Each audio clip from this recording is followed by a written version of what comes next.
আসসালামু আলাইকুম everyone, welcome back to my channel. তো বন্ধুরা, আপনারা সবাই কেমন আছেন? আলহামদুলিল্লাহ, এই তো আমরা বেশ ভালো আছি। আজকে হচ্ছে গিয়ে বুধবার 29 তারিখ। তো আজকে আমাদের ঢাকা বারে আইনজীবীদের নির্বাচন। তো সেই উপলক্ষে আমি রেডি হয়ে গেছি, ভোট দিতে যাব। তো ভোট দিতে যাব, আর সেই সঙ্গে সব পুরনো বন্ধুবান্ধবের সাথে দেখা হবে একটুখানি। এই তো যাচ্ছি। তো আমার সঙ্গেই থাকবেন, আমি যা যা করবো অবশ্যই আপনাদের সাথে শেয়ার করব। তো দেখুন, আমি একটা এরকম সাদা কালো শাড়ি পরেছি, আর এই তো এটা হচ্ছে আজকে আমার ভোটের আউটফিট। ভোট দিতে যাবো, সেই কারণে আমি এইভাবে সেজেছি। তো আমার সঙ্গেই থাকবেন, আমি যা যা করবো অবশ্যই আপনাদের সাথে শেয়ার করবো।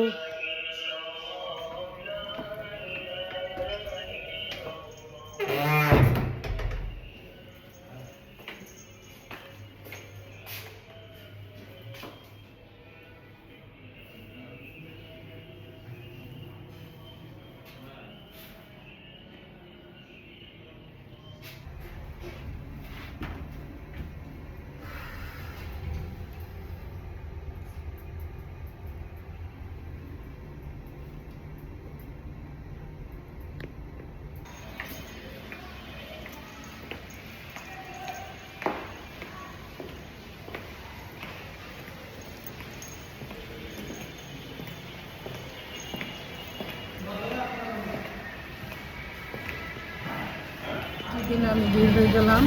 প্রথমে যাচ্ছি এখন ব্যাংকের কাজ সেরে আমি কোর্টে যাব। কোর্টে যেয়ে ভোট দেবো, গল্প গুজব করবো। অনেকদিন পর আবার চেম্বারে যাব, চেম্বারের অবস্থা দেখতে হবে কী অবস্থা চেম্বারে।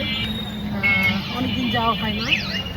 তো বারের সমিতি বিল্ডিংয়ে আমার একটা চেম্বার আছে। তো আমার এক ফ্রেন্ড বসতো ওখানে। তো এই মাস থেকে ও আর বসবে না, আমরা নিজেরাই বসবো ওখানে। তো যাই হোক, যাচ্ছি। সবাই আপনারা আমার জন্য দোয়া করবেন, আমি যেন যোগ্য প্রার্থীকে ভোট দিতে পারি। বৃষ্টি নেমে গেছে, একটু বৃষ্টি কমেছিল, আমার বৃষ্টি শুরু হয়ে গেছে। তো ব্যাংকের কাজ, এই অটো রিক্সাগুলো উঠলে খুব ভয় লাগে, ভীষণ ভয় পাই অটো রিক্সা চড়তে। আর আমার জন্য আগের যে প্যাডেলওয়ালা রিক্সাগুলো সেগুলি ভালো ছিল। তো কী করা, চালাতে পারছে না, ভীষণ ভয় লাগছে, রাস্তা দিকে চালায়। তো আমি ঢাকা জজ করে চলে এসেছি। আর আজকে সকাল থেকে বৃষ্টির কারণে ওয়েদারটা একটু ঠান্ডা, ভালো লাগছে, সেরকম গরম লাগছে না। তো দেখতেই পাচ্ছেন নির্বাচনী প্রচারণা। ভোট দিতে চলে এসেছি। আর এখানে এমন অবস্থা যে ঢোকার মানে একটু জায়গা নেই। চেষ্টা করছি বুথের কাছে যাওয়ার জন্য।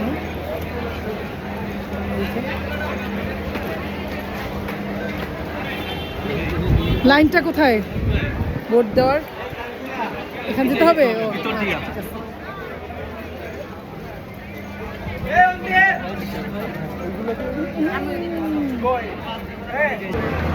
তো আমি চলে এসেছি।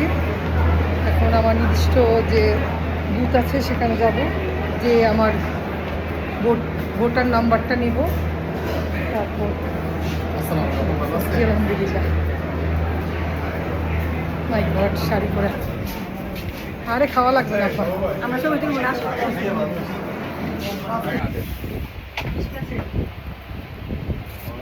আপনি ইসে করে দিয়ে না।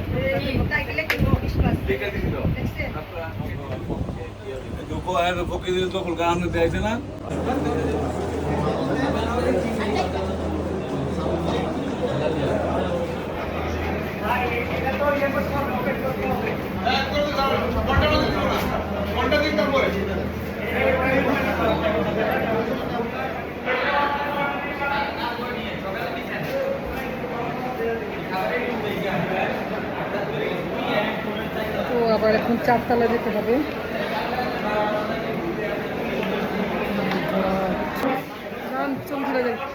শেষে আমি আমার বুথে চলে এসেছি ভোট দেওয়ার জন্য। এই হচ্ছে আমার ভোটের ব্যালট পেপার, এই যে এখন আমার পছন্দের লোকদের এখন আমি ভোট দিব। তো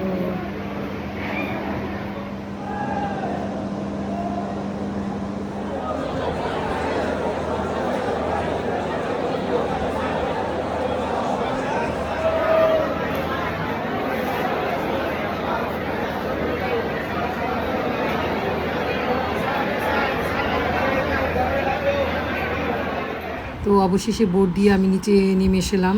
এসে দেখলাম এখানে বের হওয়ার কোনো রাস্তা খুঁজে পাচ্ছিলাম না। অনেক কষ্ট করে খুঁজে খেজে একদম প্যান্ডেলের নিচ দিয়ে আমি গিয়েছি।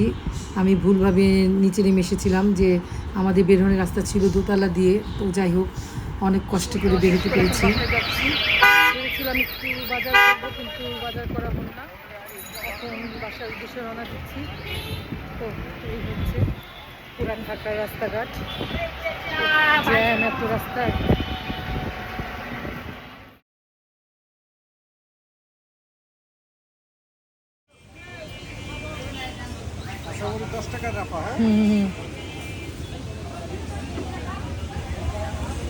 তো বন্ধুরা, এখন ঘড়িতে বাজে 8:15।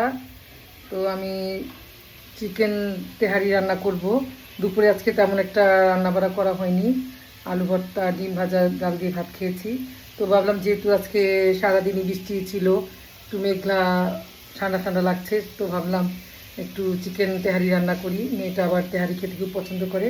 তো আমি কিভাবে খুব সহজে চিকেন তেহারি রান্না করা যায়, ঘরে রাখা যে মশলাগুলো আছে সেগুলো দিয়ে, তো এখন আমি চিকেন তেহারি রান্না করব, আপনাদের সাথে শেয়ার করব। আপনারা আমার সঙ্গেই থাকেন।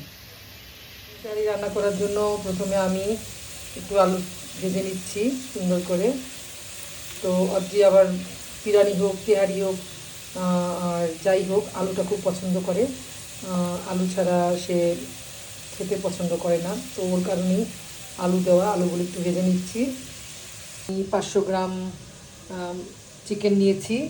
এখানে আমি মরিচের গুঁড়া, জিরার গুঁড়া, ধনিয়ার গুঁড়া, স্বাদ মতো লবণ আর আদা রসুন পেস্ট দিয়ে, সাদা গোলমরিচ দিয়ে মাংসটা ম্যারিনেট করে রেখেছি 20 মিনিটের মতো।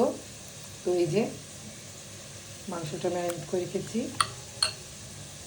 ভাজা হয়ে গেছে। এখন আমি পেস্টগুলো বেরেস্তা করে নেব।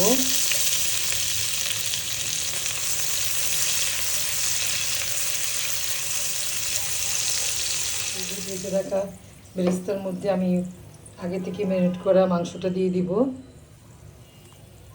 এই মাংসটা দিয়ে দিয়েছি। এই যে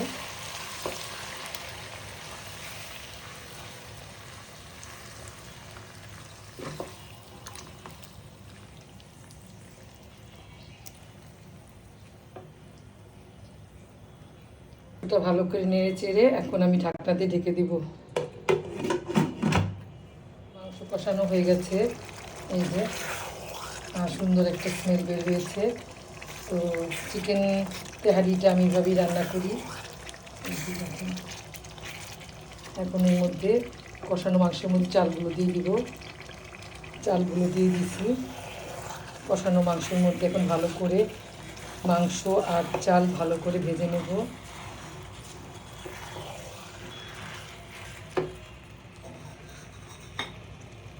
দিয়ে দেব 8-10টা কাঁচামরিচ।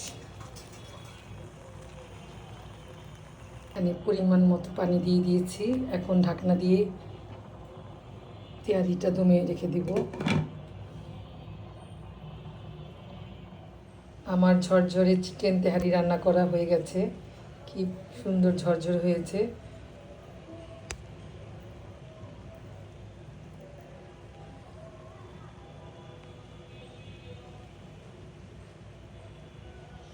এর মধ্যে আমি পেঁয়াজের বেরেস্তা দিয়ে দেব।